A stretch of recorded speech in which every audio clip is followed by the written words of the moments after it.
and the Marine Mammal Center. And very definitely being a citizen science for any age is a great way to learn, especially if you are retired and you have opportunity, a little bit more time. It is a fantastic thing to gather the data, to put it together and help organizations see what is happening. I'm particularly interested in the species of pinniped up here, but I learned so much about the birds and other wildlife as well. So I know that in speaking with Mary Jane Schramm, who writes the articles for the Lighthouse Peddler just a couple days ago, you know, she said without the data that the volunteers gather, you know, they wouldn't have known about what was happening with the appearance of the Guadalupe fur seals up here and now the northern fur seals up here, and just you begin to put a whole picture together for the world. My feeling is, as I've talked to you a little bit about reaching, if we are going to make change, it's so hard because our concept of wealth is globally is fear-based, and it is something that unfortunately it's not all fear-based, but it is connected with being fearful when it's controlled by others who are extracting resources all around the globe. So taking a breath from all of that, I think that you have to be inspired and develop joyous curriculum that you reach and teach at the age of 0 to 7 preschoolers in particular, where you know more than 50% of their time is spent outdoors, and you touch a mind to a heart sooner than later. By the time we've all become such good consumers and have Costco cards, etc., you know, looking at that Costco ship that was in Michael's, or the movie, I went, ooh, you know, and you think about that global trade, the lanes, the distribution, the manufacturing, and eventually it's the people, it's us, and as individuals, and then maybe as individuals coming together that are going to say no. And going further with the bulk food idea, you know, maybe you have some neighbors. You know, you go to the Oz Farm or one of the other organic farms, and you all in the neighborhood order together bulk foods. There's so many ways.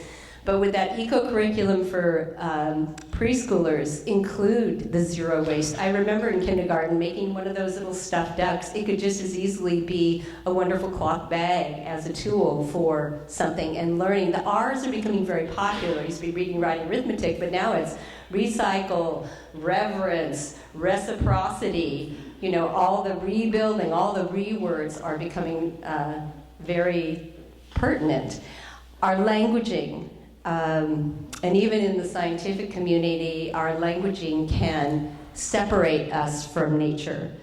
So going out into nature and being the part of nature that you are is very important. Everything is alive, and we are all part of it. We're all connected. So definitely this new yes idea that is coming up, I think it's really important to touch the hearts, and not only of the younger ones, but of the elders as well. And connecting with First Nations people who, they've had the sanctions, they've had the assimilation to, you know, become resilient. And know if tomorrow, well, we're having a power outage, right? So if it was gas, and there's nothing, you can't get gas, and we have a sanction on gas, we become humble pretty quickly. And I think I've heard that Cuba has, because of the sanctions put on them, that they developed that small farming. They started to develop, you know, recycling. Rwanda and 14 other African countries, I believe, have banned and put you in jail or give you a fine for having a plastic bag. That's a congressional thing. I mean, like, I really, you know, like, really? But so anyway, everybody can think of a good ideas, and it just starts, you know, with you in your own home, in your own thought, and not berating yourself that, you know, ooh, I kind of, ooh, you know, the choices. So just make it happen. Thank you, Sarah. With joy. Good one. So you can keep that microphone. I'm going to ask our other presenters to join us. We have a few more chairs. Do we have that? This is your time. Michael, Howie, Doug, come on up. Scott. Is anybody else here I forgot? Anyway, we're going to have an open 10-minute, 15-minute question-answer here. If you guys have any questions for any of our presenters, our panelists, thank you so much. Our Bringing It Home panelists, our local folks who are really have this at the forefront of their actions and their thinking. But let's ask some questions. It can be around challenges, solutions, what you can do, anything else anybody said, and we will start with you in the back. Yep. Okay, for Dr. Garrett, very interested in your doctor, but Go ahead. Mr. Garrett, I'm very interested in your presentation on the orca, but I was curious, as you described it, you have a wide range of populations that are generally very small numbers, right, that are inbreeding. Yes. Xenophobics. What would explain the ability of all these different tribal groups of orcas to maintain genetic health over 8 to 10 million years, or however long those groups have been independent, but I mean, obviously for a long time. Oh, yeah. How do they stay healthy? That is kind of a mystery. That's a big topic. I keep hearing the question, and all you can do is point to the evidence that they have done that. One way that was learned from the northern residents, healthy, or at least a large population, when they were probably around 150, 175, I think, or anyway, the field studies were done, the genetics were done, and it was shown that the mating patterns tend to be across pods, so that, you know, it's not just random mating, and who knows who chooses, who sets up the dating patterns, but it seems to be that they get the greatest genetic distance between the fathers and the mothers, so that at least they, you know, minimize that possibility by not inbreeding too close relatives. That's one answer. The southern residents have now become so small that there is some inbreeding that has been found by the genetics, and yet no particular symptom of that. There doesn't seem to be any disability that has shown up from that. So, you know, maybe it's, you know, who knows how many millions of years of that very small gene pool interbreeding that has sort of, you know, winnowed out the potential for double recessives that would cause some kind of disability. And so, you know, they may have a sort of a healthier gene structure in terms of preventing that, but that's an unproven theory. So, I don't know. That's a very good question. Let's stick it to the geneticists. I don't know. Right whales down to such a low population in the North Atlantic. That is a problem with the right whales. I've been told that the current population of right whales came from 3 surviving females, when the population may have just been down from whaling to just a few dozen. And it is a problem with inbreeding. It may be why one of the reasons that the birth rate is so low or non-existent in some years. You know, nature has a way of balancing itself. Whales don't have fertility clinics. So if a female is nutritionally unfit, then they may not reproduce at all, even become pregnant. And with gray whales, if they're nutritionally unfit up in the feeding grounds and they are pregnant, they're likely to abort the fetus, so you don't lose both whales, the mother and the calf. Okay. Over here, Miss Claire. Hey, so I had one question about promoting equity in sciences, but I don't think we have time. But I do have a question for Michael. So I came from a bioacoustics lab in Santa Cruz, and one thing that we looked at was the Lombard effect, where, and I was wondering if you could speak to that, where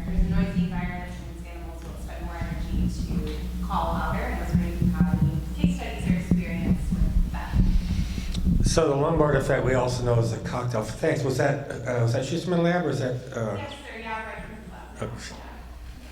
Yeah.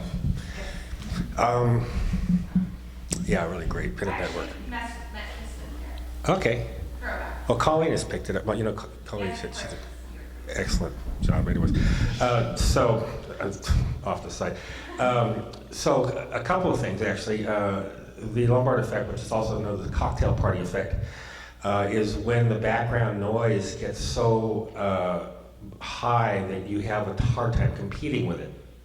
And human beings tend to stop competing on when it gets to like 85 dB. So if you're in a loud restaurant, when you don't have background music, your level there is going to be 85 dB. That's because humans have a particular way of hearing sound in the pressure realm. We're seeing what they call, it's called masking also. It's a masking release where you're actually able to interpret signals through the noise for various reasons. The signals could be more important. They could be closer to you in proximity, so there's a time domain component to it, not just in terms of frequency. We're seeing this with fish and large aggregations. They tend to be able to segregate the important sounds from the not important sounds. I think we have a lot to learn about sound, particularly in the time domain, because these animals, we hear pressure gradients. We have these very sensitive diaphragms in our ears that can actually sense movement less than a half a diameter of a hydrogen molecule. I mean, so it's really hypersensitive. In the ocean, we don't hear so well because there's pressure on our ears, and we don't have that barrier between the water and our ears and our bodies is kind of ambiguates sound. But these animals are largely close to the same density of water. So when the sound goes through them, they don't just go to the ears, they go to their entire body. And there may be sensing pathways through that body which we are not necessarily cognizant of, and we don't have necessarily ways of excavating what that is. It's surprising. I did a necropsy on a fairly like a stage 4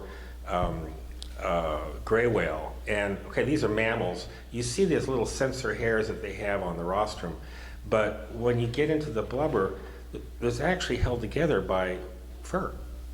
And is that fur a transmission path for acoustical information? We don't know, and it'd be very difficult, particularly with these larger whales, to try to determine that. It might be something we could sense with the pinnipeds because they're smaller. But we always talk about operant conditioning training in large whales. You know, if you hit the paddle, we'll give you a ton of krill. You know, it doesn't quite work that way. So, anyways, but it's a good question. In terms of diversity, particularly gender recruitment, when I first started working with Acoustic Society, mostly it was a discipline of physics, and there were always pencil pocket guys, and they refused to eat dinner with anybody they weren't publishing with because they didn't want to keep their whole silent little secret thing going on. And so Mikey was there doing conservation work, which was like box office poison, because these guys were getting funded by the Navy, and I wasn't, so they especially didn't want to hang out with me. Well, then the marine mammal thing started coming into play, and a lot of women started getting into the business. And so Mikey had to eat dinner with all these undergrads, these women. These guys are going, something's wrong with this story here. And now we have people like Colleen and Susan Parks and Rosalind Rowland, all these women who are like, when I go to the Acoustic Society meetings now, it's probably 60% women. So we're getting there. It's not just the people who are into speech and language, it's actually mammalogists, and so I think we're getting somewhere. And also it's changing, it's breaking down the barriers. So we're having systematic conversations. We're talking about evaluating data that was not necessarily specialist oriented. There was a new metric that was introduced about 3 or 4 years, a statistical metric called expert elicitation. So you have somebody who doesn't have a degree in science, but they've been working around whales for the last 19 generations, you know, indigenous people. And their experience is really important because they have perspective on these animals that is a living relationship, which scientists, you know, cannot even begin to derive in a 20-year course of study. So, you know, the barriers are being broken down, none too soon, because this open up conversation, systematic evaluation of habitat, environment, and relationships are really super important. So thanks for the question. Yeah, and just a reminder, Michael's website is extraordinary. I recommend everybody go to that to learn more. Ocean Conservation. OCR.org. Yeah, Ocean Conservation Research, fabulous. I was just going to mention one thing about gender equity. When I was in school at Humboldt, there were about 6 women out of the 100 seniors there. Now there's more women than there are men in the Wildlife Department. So, and the office I worked in Alaska was one of the more progressive. This was back in the 70s. It was unheard of to let women go in the field by themselves, and my boss let Margaret Peterson live on the Yukon Delta by herself in a tent to study loons for 2 years. And luckily, the offices I've been in have always been pretty much gender equal. We've always had equal amounts of male and female biologists. All right, here in the front row. Yeah, I had a question for the whole panel. When science-based evidence comes forth and we have the closure of fishing season or abalone season, there's only some political business backlash where I've heard, oh, the abalone season, shopping went down, tourism went down. It's misinformation and it's not countered by those who are putting out the solid science. How do you see science and factual information getting out into the business community, the faith-based community, and how can they be brought in as partners? Because there is a big convergence between the different populations, even in this area. Who wants to take that?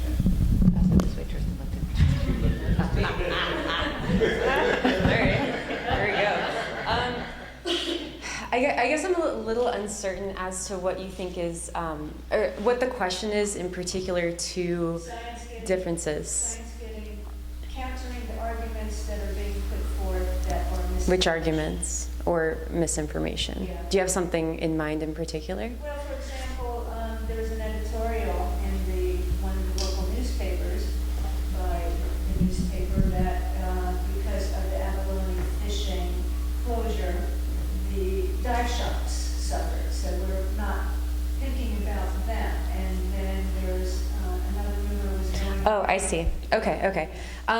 That's not the case. I can tell you right now, as a diver, as someone whose lifeline is a dive shop, being in this area, yeah, that's 100% misinformation. And to be honest with you, I know a lot of the reporters that have been covering these pieces as well, and they've openly spoken with a lot of the community members who have been struck by this as well, to kind of get that side of it.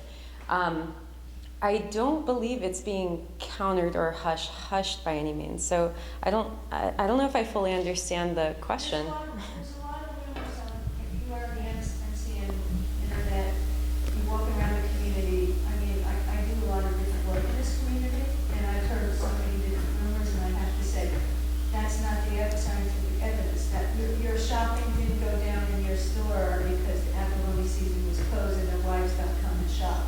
So what I'm saying, and this is a problem all around the world, that scientific information, when it comes out, it's not getting streamed down to the public. It's only coming to Okay.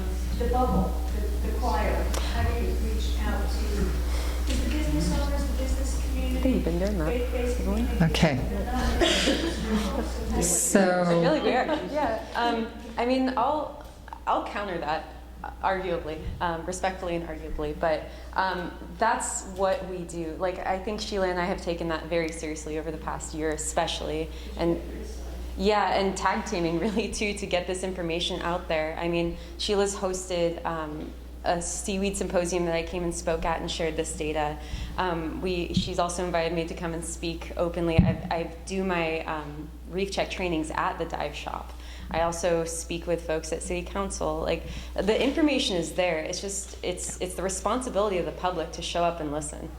It's the responsibility there. totally agree, and I would say spread the word that we have the Noyo Center for Marine Science, and we have all these people here in front of you that have that information. So say, hey, I don't know if that's right, check it out with some of our people who are checking it out, who are keeping track of it. But we need to move on to another question, I'm sorry, because we only have a few minutes left. What am I gonna do? Suze wanted to ask something. Have you asked something yet today? I'm sorry. I was going to piggyback on what she said a little bit, with a concrete example, which was the closure of the crab season last spring, because the whales were getting entangled. And I've got a friend who's a crab fisherman and know others. And so they wound up having to reconfigure their boats 2 months early to ship the salmon. She went all the way down to, I don't know, outside of Monterey or something, which cost lots of fuel and her time just to make the boat productive and keep, an income coming in. The question becomes, how in the scientific community can impacts like that, which was the right decision, be mitigated for the people who then are experiencing sudden, unexpected, and increased costs as a result of the decision? We got 3 minutes to answer this question. That's a lot. Sorry. I think this is a discussion we have to have at bar. I wanted to say, I'm so sorry, but we are running out of time. It's 4:32. People from out of town need to go get dinner before our electricity shuts down. For those of you that don't know, who are here visiting, and presenters and locals, we're all going to have dinner together at the Mendo Cafe. We already have reservations, so we want to get there. They open at 5, and they said as far as they know, they're going to have dinner ready. I don't know. But the other thing I want to say is that in March, I know we have so much more to say. So we kind of ad hocly, Andy and I and a few other people were talking about it. What we'd like to do, the Marine Life Advocates in March, would like to come back together with all of you in our community. We'd like to invite Jared Huffman, Ted Williams, Dan Jurdy, Carrie Brown, John, and so on. Get our policymakers in the room with us. Ask these questions. Talk about the challenges. Talk about solutions. Come up with strategies for actions. And kind of live through the winter. Keep in dialogue. Check our website. Look up everybody here and see what's going on. And that as a community, talk amongst yourselves. We will be doing another symposium next October, but in the meantime, we want to get a group together that can think about challenges and solutions, and maybe Sheila and Noyo Center would want to host that. I haven't even talked to you about it yet. So we're also launching down south. I work for a human rights social justice organization down there. I'm their executive director, and we're going to be launching something called Youth Environmental Stewardship. If any of you want to get involved, that'd be cool. 48% poverty rate down there, and kids who have nothing to do. But we are surrounded by the ocean. We are surrounded with experts right here. And that's something you could also join in with to educate our youth. So I'm sorry, I've got to close it because PG, now I can feel them breathing down my neck. They can go to our website, right on. Thank you for sticking with us. This has been phenomenal. Phenomenal. Lots of literature on the table. Feel free to pick it up and sign up the Marine Life Advocate sign-up sheet. Thank you. Last thing, just want to let people know next Tuesday night at the Noyo Center, we have a science talk by Sarah Grimes talking about the marine mammal response from this last year.